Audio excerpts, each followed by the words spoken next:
Pro tip for you. If you stay low, and I mean just above the surface of the ground, you'll still be able to fly under the first bridge you come across and make your way fairly close to the city limits before you're finally forced to land. Here's another pro tip for you. It's a good idea to bring a ship like a Connie, Cutlass, Valkyrie, or a 600i that can carry a rover or some other wheeled vehicle in it. This is so that when you land, you can take the vehicle the rest of the journey all the way up to the gate.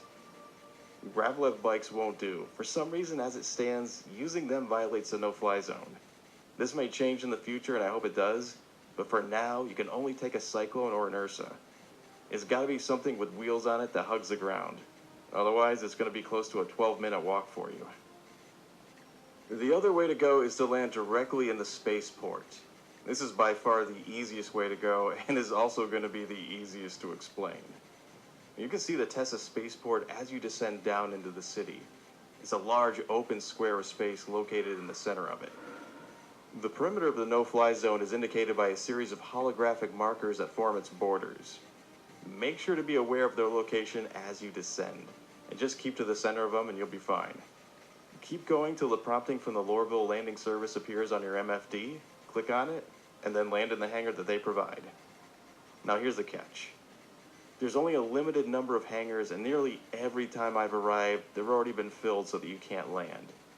Which, consequently, when you're inside, also makes it impossible to pull a ship so you can't leave.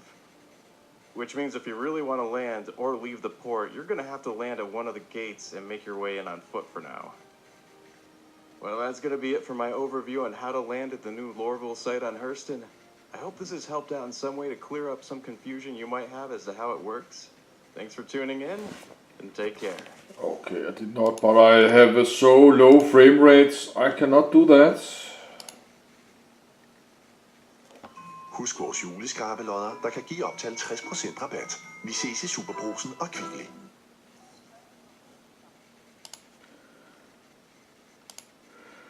Yes, then it was our think about, can I lose ships?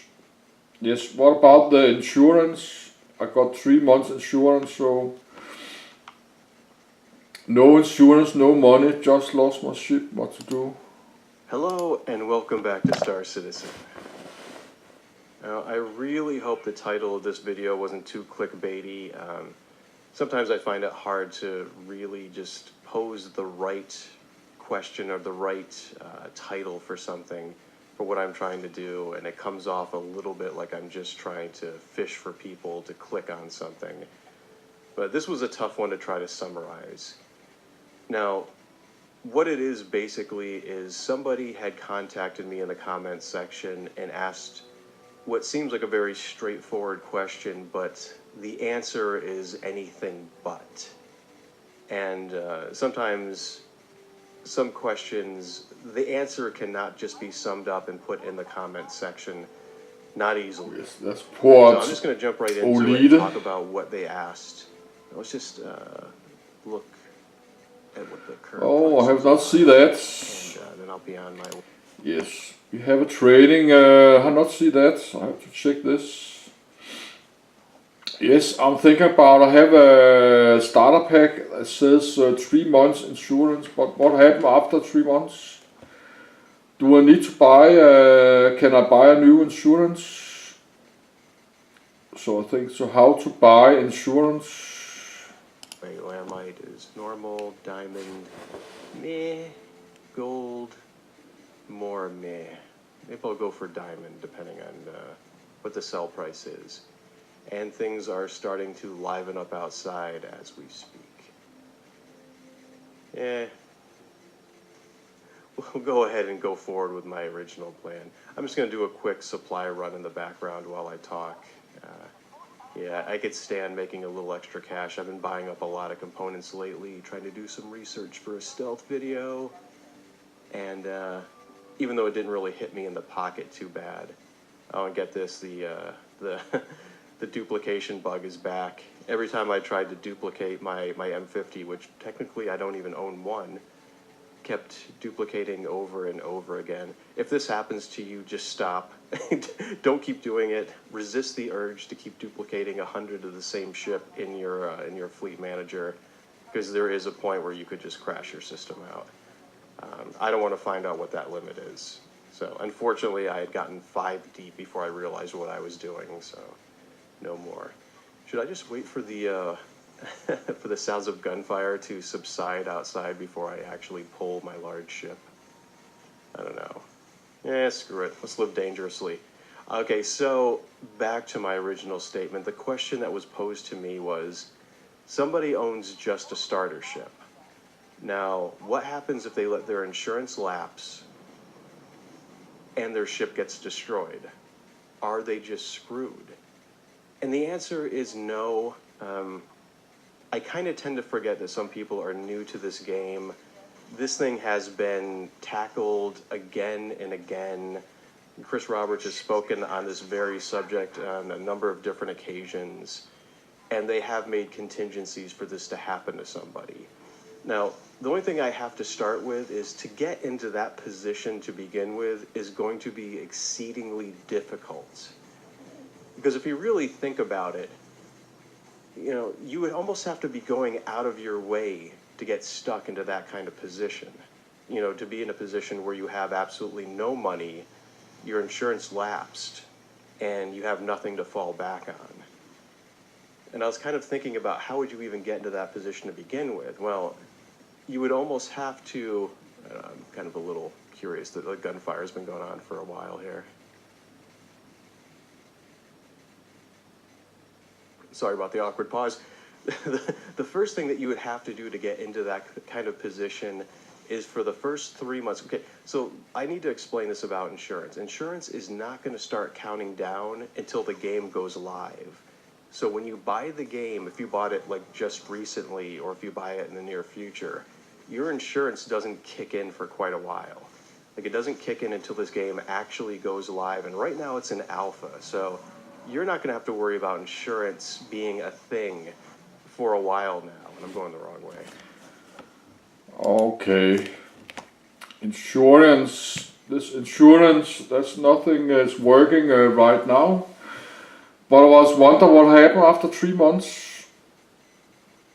But that's probably something when the game goes live, you have to pay money to expand your insurance. Okay, that was nice to know. As it stands right now, if something happens to your ship, you claim insurance, which is free, and then you can expedite the claim, which is also free. I don't know how long you're going to be able to expedite a claim for free for. That could change at any moment. So don't rely on that being free forever. That might even change in one of the new updates that's coming along, either 3.1, 3.2, 3, or 3.4. Okay, so let's get our shields up for obvious reasons. So who knows what is going on out here. So, but when insurance actually does go live and become a thing, it's going to be incredibly cheap, first of all. So the idea of you not paying your insurance means, you know, and also the other thing I forgot to mention is insurance prices will scale to the ship that you're flying, meaning you're not going to be paying the same insurance for like, you know, for a Connie like this that you would for a starter ship. A starter ship is going to require the cheapest fee imaginable for insurance. As a matter of fact, it's going to be very, very cheap to insure a starter ship. So it's not going to cut into your profit margin too much. So the idea of not paying it, whoa, what happened? We just veered to the left for no reason suddenly. Controls are feeling a little squirrely today. Okay, let's set our course, and hopefully I don't get too sidetracked in what I'm doing. We're going to go to Levski. I think we're just going to go buy some diamonds. I don't even really care what the price is. We're just going to do it. There it is right in front of us. And let's get going. And I feel like I'm being so long-winded that we might buy our stuff and be back before I'm finished blah, blah, blah, blahing about this.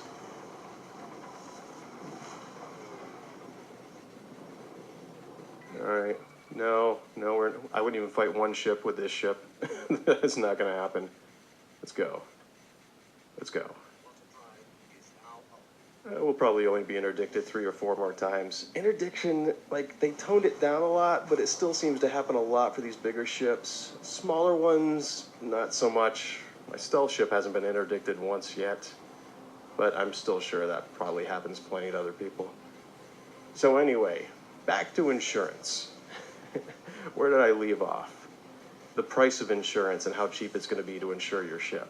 So you shouldn't really ever get into that position where your ship isn't insured. You shouldn't be able to get into that position where you don't have enough money to pay it off. I mean, the only situation I could possibly see where you get kind of screwed in that way is that maybe you're doing a cargo run, okay? You loaded your ship with all the cargo that you have, which, by the way, if you're making money selling cargo, never ever put all your money into one cargo run. Never spend more than half of your total amount of credits that you have on purchasing goods. That way you always have this buffer zone to fall back on. But we've still done it. I mean, plenty of people in my org have done it. I've done it a number of times. Loaded my ship entirely up with using all the money I had, and then the game crashed, or I was killed by somebody, something like that. But then you're left with practically nothing, and you have to do missions to generate the tiny amount of credit to go back and start cargo hauling again. And generally, you can, if you know what you're doing, you can double your credits with every cargo run. And after a while, you get to this point where it just becomes ridiculous, where you have 1 million and you're making 2 million, and 2 million becomes 4 million. And as long as you have a big enough ship to support that, you can just keep going on and keep going on that way. But going back to the original scenario, let's imagine you lost everything. You put the game on a shelf because you were so frustrated, and then you came back 3 months later and your insurance is completely lapsed, and you get into your ship anyway, and you fly off and you hit an asteroid and it gets destroyed. So your ship is gone, you have no insurance to reclaim it, and you have no money. So you're in a really bad, and I heard somebody flying around me here. I'm probably going to start getting shot. Yep, and there it starts. Goodbye. I don't know if that was a pirate or a player character, but either way, gonzo. Oh, so anyway, I'm going to be so rudely interrupted every time I try to get on a subject. So you're on that completely screwed situation. And I'm just going to go the long way. I'm just going to, I don't think I see anybody on the radar. I don't think I see anybody around us. Frame rate's pretty good today, too, by the way. I know as sure as I say that, it's going to grind to a screeching halt. So yes. What do you do? That's now? nice to know. We cannot lose the ship. Planetary landing. Med et plusabonnement er du automatisk med uge efter uge. Tilmeld dig på danskespil.dk. I'll skip this Danish commercial. What's up, guys? Devil Dog Gamer here, and yes, that is right. We are playing Star Citizen 3.0. No, 3.0 hasn't released. This is currently on the public test universe. So I do have to do a disclaimer. This is an alpha game, and we are doing a public testing of a current build that they're working on. So the frame rate's going to be all over the place. There are going to be bugs. It's just a simple fact that they added a ton of fucking content for 3.0, and it's causing issues. So, take it with a grain of salt. This is a test of an alpha game. So with 3.0, a bunch of new things. We got planets, so now we can go and do planetary landings. And there's NPCs, there's different, habitats and things down on the planets. Yes. We got the new item. That's Port Olisar, what I can see, they have some very, very powerful computers. Port Olisar, but I think it's a depressing, my room is very depressing. Yes, I don't like the place. I would like to live in Orville or somewhere not on a space station. System cargo's in, even though I haven't figured out how to do the cargo. But we're going to go ahead and grab a ship. Druk Caterpillar. I'm not sure what I want. I know I've left a few on planets and stuff like that.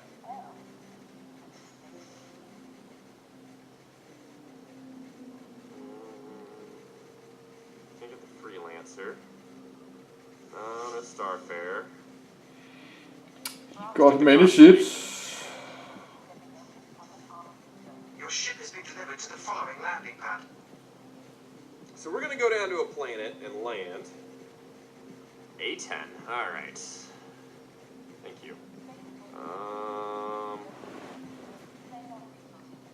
There, right over here. So once we get away from Port Alisar, things should get a little better. It just gets kind of crazy there. Depressurize. So now we got to pressurize it. And this is the new little interaction system that they're working on. Yes, it's old version 3.0. Yes, that's more than a year ago, so that's old version. But I just like to see how to land. This is version 3.0.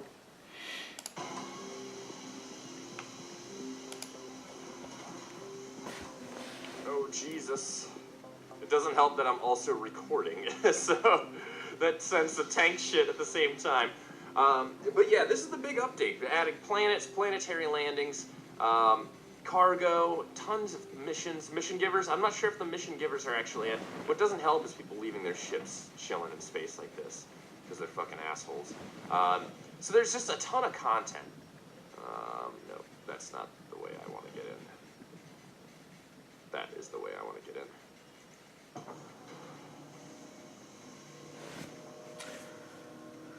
Yes, but I learned something new. The N is for auto landing, and the R is the landing gears. And you can press B. There's two modes of speed mode. There's precision flying, because this is very sensitive. And you can press B and fly faster and less. Yes, I have to test that, but I still don't. And maybe you can press the control key to get down. I don't know how you get. Space is up. Maybe the control key is to getting down. I'm not sure. I have to test. And I don't know. Still know how to roll. I don't know how to roll around in the air. That's my problem. Yes, if you get upside down and to a landing pad, how to roll around so you get level. I don't know. There we go. And pretty much this is the big major content patch everyone's been waiting for, because after this, they've talked about doing every couple of months, you know, every 3 months I think they're going to do a content patch after this. And they've showed off their planetary procedural tech. And it's dark. Go that way. The cool thing is the planets are gigantic.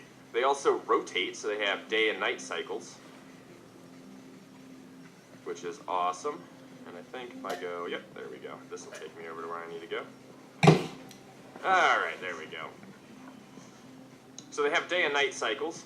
And then they showed off their procedural planetary tech, which procedural planets, procedural cities, procedural interiors to those cities with shops and stuff like that. So it allows them to create planets much more faster. Let's just make it flight ready. There we go. And I should just have to crank the engines on. There we go, engine on. Alright, so we'll go ahead and take off, and we'll go check out one of the planets. Take off complete. Alright, put our landing gear up. Raised. There we go. Alright, so we're going to go ahead and set ourselves up. And I think we should probably go check out Daymar. So we'll set that as our destination. And bring that down. There we go. Yes, I think I've been there on Daymar, but I did land upside down on my head. Because I don't know how to roll around in there, I don't know. There we go. And we'll take an exterior view of this.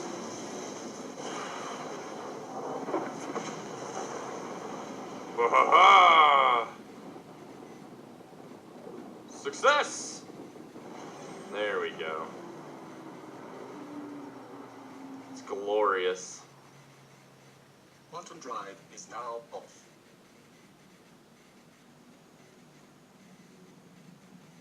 And you know what? I want to go to the R-Core mining area, so let's try.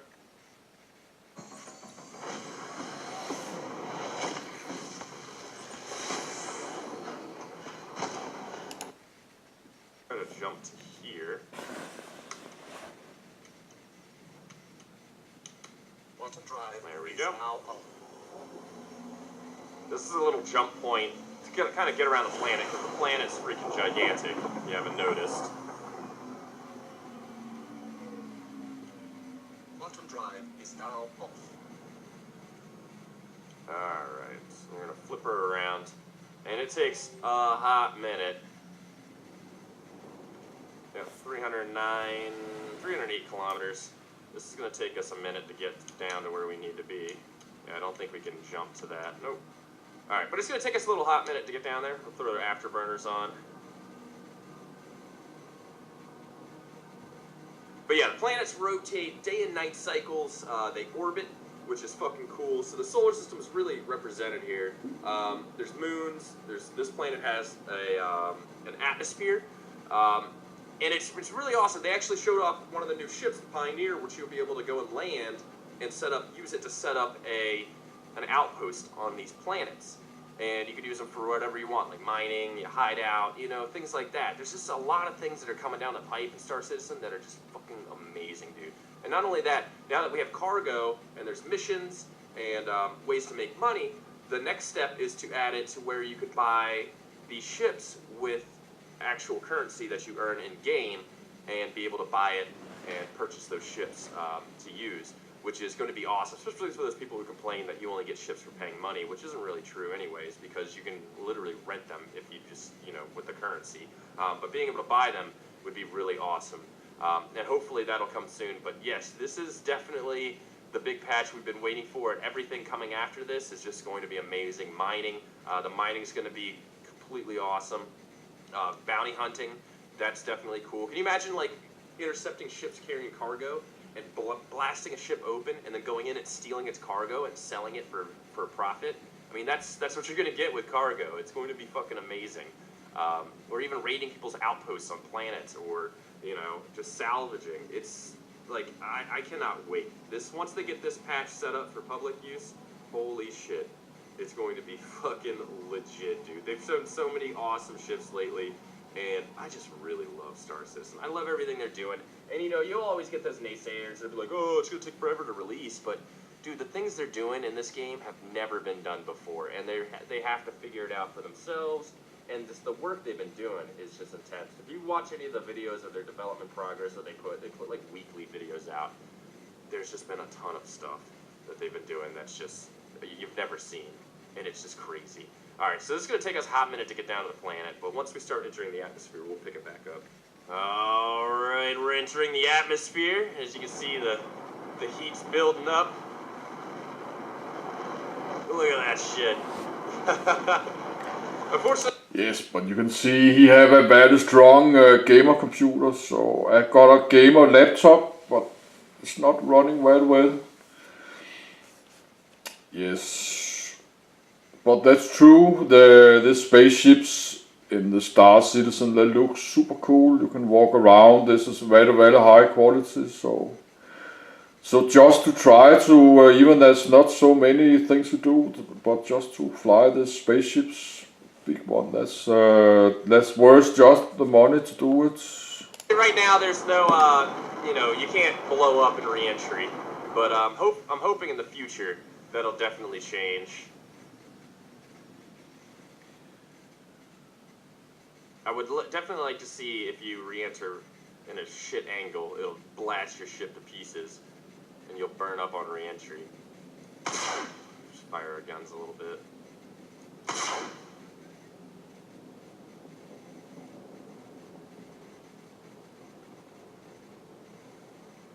And you'll start seeing it kind of, the flight dynamics change in atmosphere.